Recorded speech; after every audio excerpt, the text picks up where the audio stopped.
Hey there everyone, just wanted to do a shorter video for a change. I'm still working on bigger projects such as the aftermath of the calamity and my personal Skyward Sword review, but these will take a while to complete. It's a lot of work, and on top of that I'm taking a 2-week summer break just so I can, enjoy some free time. Away from the computer and away from building chicken coops. The chickens are doing fine, by the way. Today I want to take a quick look at a topic which has intrigued me ever since I became aware of it. Though I must be clear that although I did find this on my own without anyone telling me about it, I am definitely not the first to make this connection. For instance, one of my Discord mods, Cuccolover, recently made an in-depth video about the possible symbolism and connections to spirituality we might see in Breath of the Wild 2. Another video I highly recommend watching if you're interested in this topic is a video made by NintendoBlackCrisis about the ancient cistern, which besides talking about the dungeon itself also presents a lot of knowledge on Buddhist traditions and symbolism. I'll put links to these two videos in the description. So keep in mind, I'm not trying to take credit for anything, I'm just here to present this finding to those who may have missed it. So you may remember these weird statues that we found in the Breath of the Wild 2 trailer. Prior to finishing Skyward Sword myself, I referred to these statues as well as the shapes on this new golem creature in the trailer of Breath of the Wild 2 as pine cones, or well, pine cone things to be exact. But it has since become clear to me that these are most likely not pine cones, but instead they are lotus flowers. To some this may seem trivial, I mean it's just a decoration, right? But the lotus flower symbolism seen here could actually be a very important clue as to what we can expect from the sequel to Breath of the Wild. The significance of the lotus flower cannot be understated, as it has direct connections to something that people have been trying to piece together ever since this year's E3. Namely, what are these floating islands? Why are they here? Where did they come from? Why have they remained invisible up until now, and what will their role be in the new game? There have been plenty of ideas about these floating landmasses ever since we first saw them. Some think it's similar to Skyloft, where a magic cloud barrier created by goddess Hylia prevents people from seeing this world above the clouds, even when the sky is clear. Others think it might be the Sacred Realm, or that we didn't see these islands before because Breath of the Wild 2 will take place in a different time period. There's no shortage of speculation here. One idea which I have increasingly become a supporter of is that this area of the game is somehow connected to the Spirit Realm, a place where higher beings like spirit guardians and perhaps even the spirits of those who passed on reside. It's been made clear on many occasions that a place like this exists in the Zelda universe. In fact, we visited a location like this in Skyward Sword. Here they are called Silent Realms, and 5 makes it clear that these are the domains of the spirits, a place where the living are not welcome unless given special privilege by the gods, or goddess Hylia in this case. This is also where the significance of the lotus flower immediately becomes apparent. In Buddhism, the lotus, among other things, represents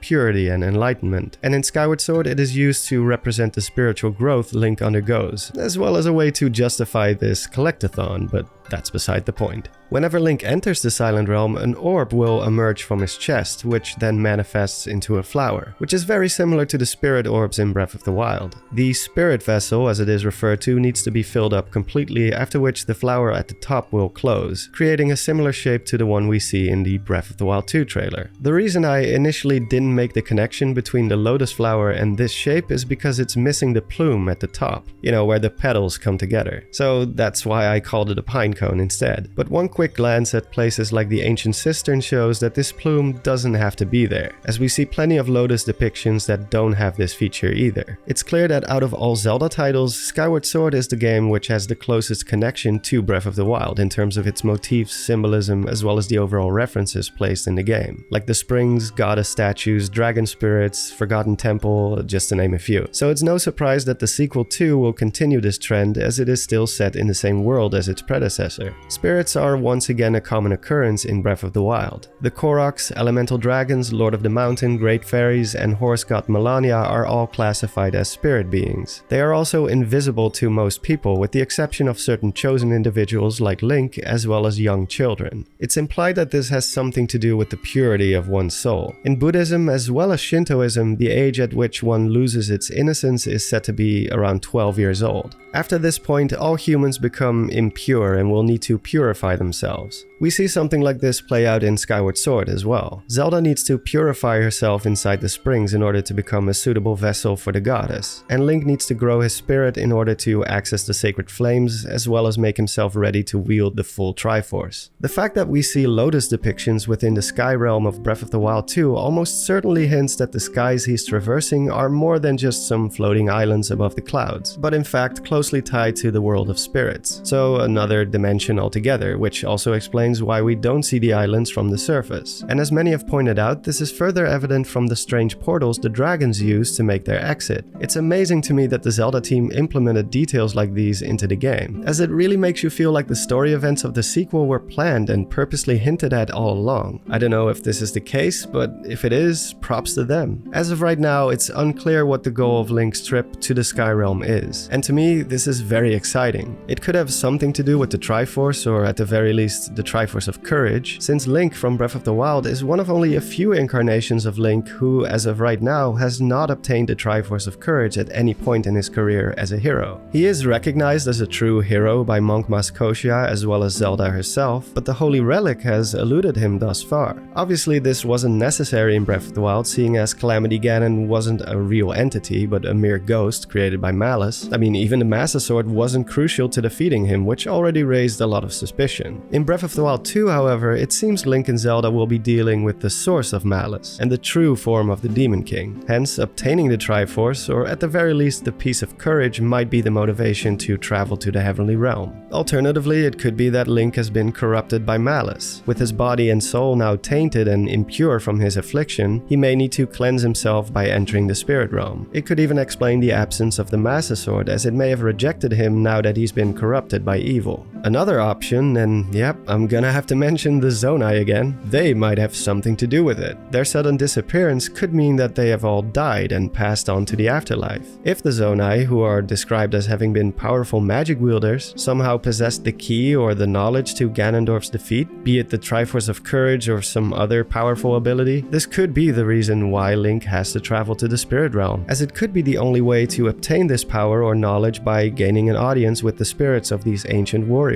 Zelda's disappearance, or even possible death, as dark as that would be, could also have something to do with it. It's not like Zelda's spirit hasn't been separated from her body before. And you know what? That would totally explain why we hear Zelda's lullaby at the end of the trailer. It is unmistakably her theme, but instead of the usual flute or harp, the theme is played using the same instrument as the one we hear for the dragon deities, which, as stated before, are spirits.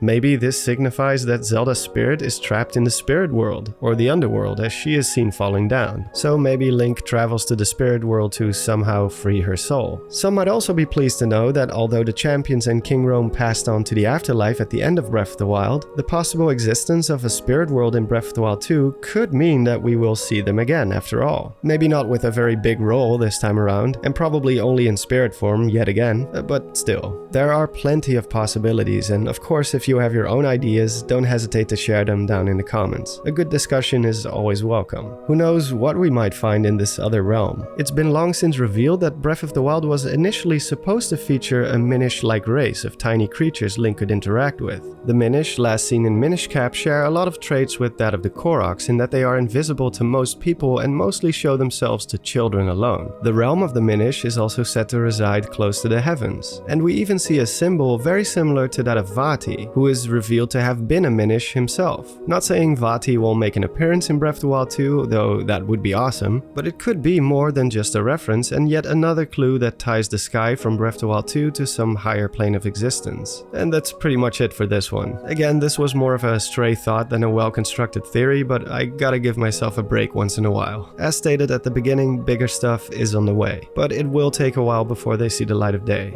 Right now I'm focused on only two things: taking a break weekend going on a nice trip, and playing Metroid Dread, which I'm very excited for. I also want to apologize for the lack of streams lately. I've been having some very annoying technical issues, the biggest of which being my internet shutting down at random. I've contacted my provider about this and they are looking into it, but apparently it's not just my internet but the entire block is having this problem. So until this is resolved, I won't be able to stream properly, so I hope you can bear with me. As always, thank you so much for watching, the support, the kind words in the comments, the whole thing. I cannot stress enough how much this all means to me. You guys make my day time and time again, and I'm humbled that I can do this stuff for a living. Your likes, comments, feedback, and all that good jazz not only motivates me, but also teaches me all sorts of things I didn't know, and that is worth so much to me. A special shout out goes to my Patreons and members, as always, as well as my Discord and streaming mods. You guys are the best, and I'm continuously amazed by your support, your hard work, your feedback, just